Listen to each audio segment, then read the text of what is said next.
Tiene la palabra el asambleísta Héctor Yepes.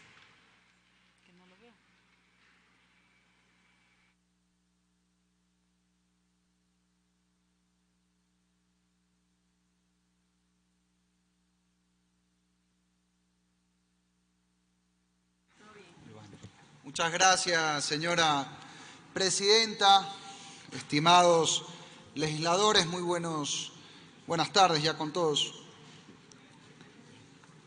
Hemos planteado para primer debate el día de hoy un proyecto de ley orgánica de organizaciones sin fines de lucro que antes que nada responde a una necesidad institucional en el Ecuador. En la última década, no es ningún secreto que ha habido conmoción, ha habido preocupación en la sociedad civil por la aplicación de decretos ejecutivos que se reclamaba violaban las libertades de asociación y los derechos de participación ciudadana. Más allá de entrar hoy en ese debate, sí creo que debemos coincidir en la importancia de que las organizaciones de la sociedad civil estén reguladas no mediante un decreto ejecutivo, sino en la ley, para darle seguridad jurídica al Ecuador. No solo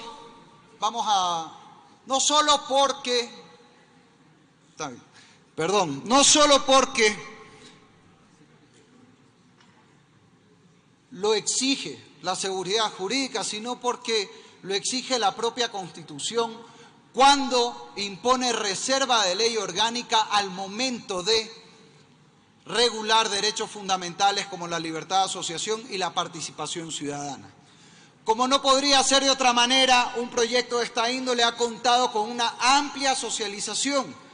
Hemos recibido a más de 30 organizaciones, Fundación Ciudadanía y Desarrollo, el Observatorio Legislativo, la Unión Nacional de Organizaciones Sociales, Fundamedios, Corporación Participación Ciudadana, la Confederación Unitaria de Comerciantes Minoristas y Trabajadores Autónomos del Ecuador, la Universidad Internacional del Ecuador, Fundación Educar en Cristo, Corporación Viviendas de Hogar de Cristo, el Centro Ecuatoriano para Promoción y Acción de la Mujer, sigamos por favor, la Sociedad de Lucha contra el Cáncer del Ecuador, la Cámara de Comercio de Guayaquil, la Asociación de Medios de Comunicación Digitales del Ecuador, la Fundación Jessica Jaramillo, la Confederación de Nacionalidades Indígenas del Ecuador, CONAIE, la Universidad de los Hemisferios, la Unión Nacional de Educadores, la Fundación Ecuatoriana Equidad, la Secretaría de Gestión de la Política, de parte del Gobierno Nacional,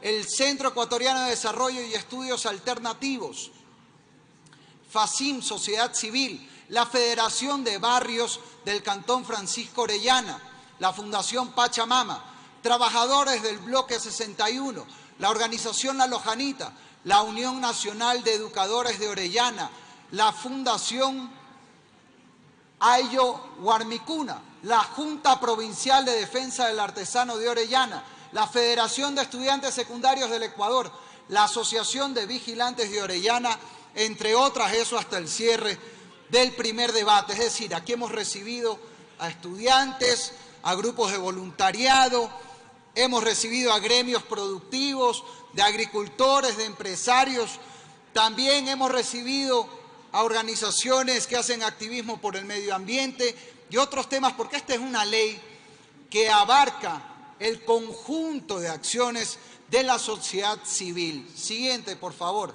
Quiero agradecer especialmente en este pleno a la Corporación Participación Ciudadana que dirige Rudy Hidalgo, a la Fundación Ciudadanía y Desarrollo y el Observatorio Legislativo que lideran Mauricio Alarcón y Marcelo Espinel, y a la Cámara de Comercio de Guayaquil que preside Pablo Arosemena por haber gestionado y coordinado las reuniones con muchos de estos grupos sociales. Siguiente, por favor.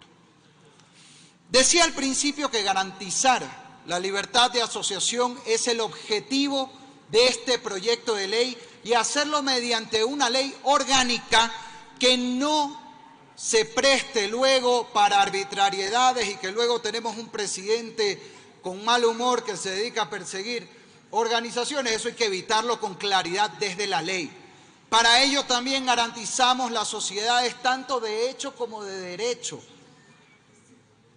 Queremos evitar la discrecionalidad, no solo desde el Ejecutivo, también en los gobiernos autónomos descentralizados, donde muchas veces se extiende normativa más allá de lo que dice la Constitución y la ley en restricción a los derechos constitucionales. Y por último, queremos garantizar que las organizaciones sin fines de lucro del extranjero tengan exactamente los mismos derechos que las nacionales, como lo dice con claridad la Constitución. En cuanto a las sociedades de hecho, transcribimos el artículo porque este ha sido un tema de preocupación para algunas organizaciones. No se requiere ser persona jurídica para ejercer la libertad de asociación, que es un derecho fundamental de todos los seres humanos. Lo dice la Constitución y tenemos que garantizarlo en la ley con claridad. Por eso establecemos que, por supuesto, se reconoce el derecho a las sociedades de hecho sin personalidad jurídica que pueden fomentar el bien común, ejercer su derecho de participación con el único límite, por supuesto, de no infringir la ley, no un decreto, la ley, ni incurrir, por supuesto, en delitos. Ahora bien, para ser coherentes con esto, en el último inciso del artículo 2, estamos diciendo que las sociedades de hecho no se regulan formalmente por esta ley, porque si no caeríamos en una contradicción. Se garantiza su funcionamiento, pero no es necesario que cumplan los requisitos formales que a continuación veremos y se refieren a las personas jurídicas. Siguiente. Fruto de las observaciones de diversos grupos y de importantes juristas, hemos decidido en la comisión eliminar la vieja distinción entre fundaciones y corporaciones que hoy no tiene mayor relevancia práctica. Y hemos adoptado una sola denominación: organizaciones sin fines de lucro, que se definen como asociaciones de varias personas, naturales o jurídicas, nacionales o extranjeras, que conformen una persona jurídica para ejercer actividades lícitas de cualquier índole sin finalidad de lucro. Y esto también hay que definirlo. Eso no significa que las organizaciones sin fines de lucro no puedan tener, por ejemplo, un negocio. Una ONG, por poner un ejemplo sencillo, puede tener una tienda, siempre que el rédito económico de esa tienda vaya a los fines de la organización y no a utilidades que se reparten entre los miembros. Y eso también lo aclaramos como lo pidieron algunas asociaciones. Siguiente. Los derechos y obligaciones que constan en el capítulo 2, básicamente hemos tratado de ser muy simples y concretos en esto para no dar pie a discrecionalidad. El derecho a ejercer la participación ciudadana, la libertad de asociación, el derecho a autorregularse mediante el estatuto. Por supuesto que no es un derecho sin límites, es un derecho a conformar su propio estatuto de acuerdo a lo que establece esta ley, pero sin posibilidad de que se aumenten requisitos mediante decreto o mediante normas seccionales que en la práctica podrían luego vulnerar derechos de participación. Se garantiza el derecho a asistencia técnica y capacitación y la rendición de cuentas, que debe ser de la organización a sus miembros por regla general, salvo cuando se reciben fondos públicos, que ahí sí debe haber rendición de cuentas frente al Estado y la sociedad al tratarse de recursos de todos. Siguiente. Sobre el funcionamiento, y este es uno de los temas claves que queremos poner a debate de este pleno. Un pedido de las organizaciones: no más tramitología. Los trámites en los ministerios son muy engorrosos, largos, hay incertidumbre porque un ministerio puede cambiar con un simple decreto y luego cambia todas las organizaciones bajo su funcionamiento. Entonces, ¿qué proponemos? Que esto lo planteó Mauricio Alarcón, de Ciudadanía y Desarrollo del Observatorio Legislativo, que adoptemos el sistema español, ir a las notarías. ¿Por qué las notarías? Tienen cobertura en todo el país, son de muy fácil acceso, entonces cualquier persona, por supuesto habrá que regular la tasa, que no sea discriminatoria contra nadie, cualquier persona puede acudir a una notaría, hacer una escritura y crear su organización. Esta información iría directamente a un catastro único de organizaciones, no un registro. Catastro, ¿qué significa eso? Voy a la notaría, creo mi organización, los datos que quedan en esa escritura pública automáticamente van a este catastro, el ciudadano no tiene que hacer absolutamente nada más. Y hay un sistema de información que, por supuesto, debe servir para las entidades de control. ¿Quién maneja este catastro? El Consejo de Participación Ciudadana, que tendría la facultad de brindar información pública sobre estos datos y resolver cualquier tema en lo administrativo. Ahora, habría un enlace que es necesario a través del Consejo de la Judicatura. Las notarías hoy por hoy tienen un sistema que va al Consejo de la Judicatura. Entonces, el mecanismo sería de las notarías a la Judicatura, que no hace nada, solo un tema operativo, y luego el Consejo de Participación Ciudadana que administra esta información. Cualquier decisión del Consejo tendría efecto suspensivo si se impugna en lo judicial, para que no haya violación de derechos, y estamos eliminando la necesidad de abogados para cualquier trámite en este tema y así ser lo más accesibles posible a todo tipo de organización. Causales de disolución, este fue un tema de gran controversia, incluso en el decreto del actual presidente Lenín Moreno.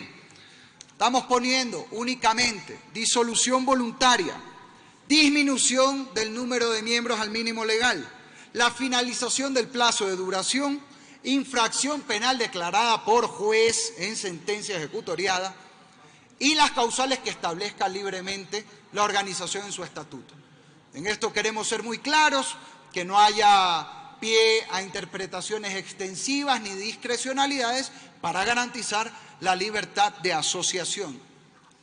Y por último, establecemos un régimen de transición en esta ley. Habría una migración de la información que hoy está en los ministerios al Consejo de Participación Ciudadana. Establecemos que para ello el ciudadano no tiene que hacer absolutamente nada. No es que tiene que ir al Consejo, el que ya tiene una organización creada, para volver a reinscribirse. Esto es un trámite entre instituciones del Estado. Y por último, correspondería que todos los decretos ejecutivos emitidos sobre este tema queden sin vigor y que haya un reglamento a la presente ley que le correspondería dictar al Consejo de Participación Ciudadana. Con todo lo expuesto, siguiente por favor, con todo lo expuesto buscamos nuevamente garantizar la libertad de asociación, fortalecer la participación ciudadana que no es desde el Estado a la gente, es al revés, que hay que garantizar la libertad de la gente para organizarse sin tanta traba y restricción, reducir trámites, que ha sido un clamor de todas las organizaciones en este tema, sobre todo de los gremios, y también descongestionar la administración pública evitando discrecionalidad. Cuando sacamos este tema de los ministerios, no solo le facilitamos la vida al ciudadano, también le estamos facilitando la vida a la función ejecutiva, porque un ministerio tiene que dedicarse, por ejemplo, el Ministerio de Salud, a garantizar la salud, el Ministerio de Educación a garantizar la educación y no Tiene tener... 2 minutos, asambleísta. Gracias. Y no tener una sobrecarga operativa, administrativa en estos temas, pues que no deberían corresponder a la función ejecutiva, sino más bien a un sistema desconcentrado de fácil acceso para el ciudadano y que garantice el respeto a los derechos humanos de libre asociación y participación ciudadana. Esperamos que el texto sea lo suficientemente claro para cumplir con estos objetivos y, por supuesto, estamos muy atentos a las observaciones que puedan tener en esta asamblea. Ojalá, más allá de partidos e ideologías, coincidamos en la necesidad de una ley que garantice con claridad los derechos de las personas en la sociedad civil. Muchísimas gracias, presidenta.